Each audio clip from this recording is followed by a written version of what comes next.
ଯେଉଁ ଦେଶରେ ସମାନ ଜୀବିକା ବାନ୍ଧବ ମିଳେ ନାହିଁ, ବିଦ୍ୟାର୍ଜନ ପାଇଁ କ୍ଷେତ୍ର ନାହିଁ, ସେଠାରେ ନିବାସ କରିବା ଉଚିତ ନୁହେଁ।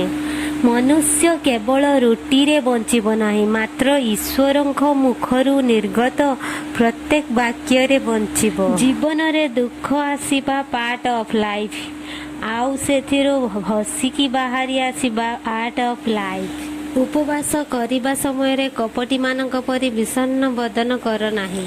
ଜୀବ ଯେପରି ଶୁଭ ବା ଅଶୁଭ କର୍ମ କରେ, ସେ ତାର ସେହିଭଳି ଫଳ ପାଇଥାଏ।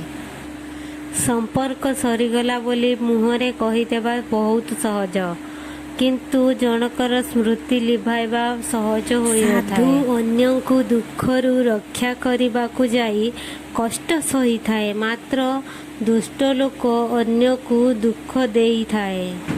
ଉତ୍ସାହ ଠାରୁ ବଳି ଅନ୍ୟ କୌଣସି ବଳ ନାହିଁ। ଭୁଲରେ ବି ନିଜ ହୃଦୟର କଥା ଅନ୍ୟ କାହାକୁ କହିବ ନାହିଁ, କାହିଁକି ନା ଏଠି କାଗଜ ବି କିଛି ସମୟ ମଧ୍ୟରେ ଖବରକାଗଜ ହୋଇଯାଏ। ଭାଗ୍ୟ ଏବଂ ହୃଦୟ ମଧ୍ୟରେ କେବେ ବି ଭଲ ସମ୍ପର୍କ ନଥାଏ। ଯାହା ହୃଦୟରେ ଥାଏ ତାହା ଭାଗ୍ୟରେ ନଥାଏ।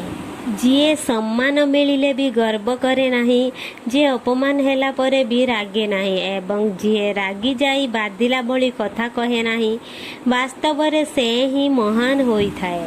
ଖରାପ ସମୟ ଯାହା ମନୁଷ୍ୟକୁ ଶିକ୍ଷା ଦେଇଥାଏ, ତାହା କୌଣସି ବହିରେ ନଥାଏ। ଏଥିପାଇଁ ଖରାପ ସମୟକୁ ଧୈର୍ଯ୍ୟର ସହ ମୁକାବିଲା କରିବା ଉଚିତ। ଜୀବ ଯେପରି ଶୁଭ ବା ଅଶୁଭ କର୍ମ କରେ, ସେ ତାର ସେମିତି ହିଁ ଫଳ ପାଇଥାଏ। ପରିସ୍ଥିତିର ବାହାନା ଦେଖାଇ ସମ୍ପର୍କ ଭାଙ୍ଗୁଥିବା ଲୋକ ଜୀବନରେ କଦାପି ସମ୍ପର୍କର ମୂଲ୍ୟ ବୁଝିପାରେନି କି କେବେ ଶାନ୍ତିରେ ମଧ୍ୟ ରହିପାରେନି।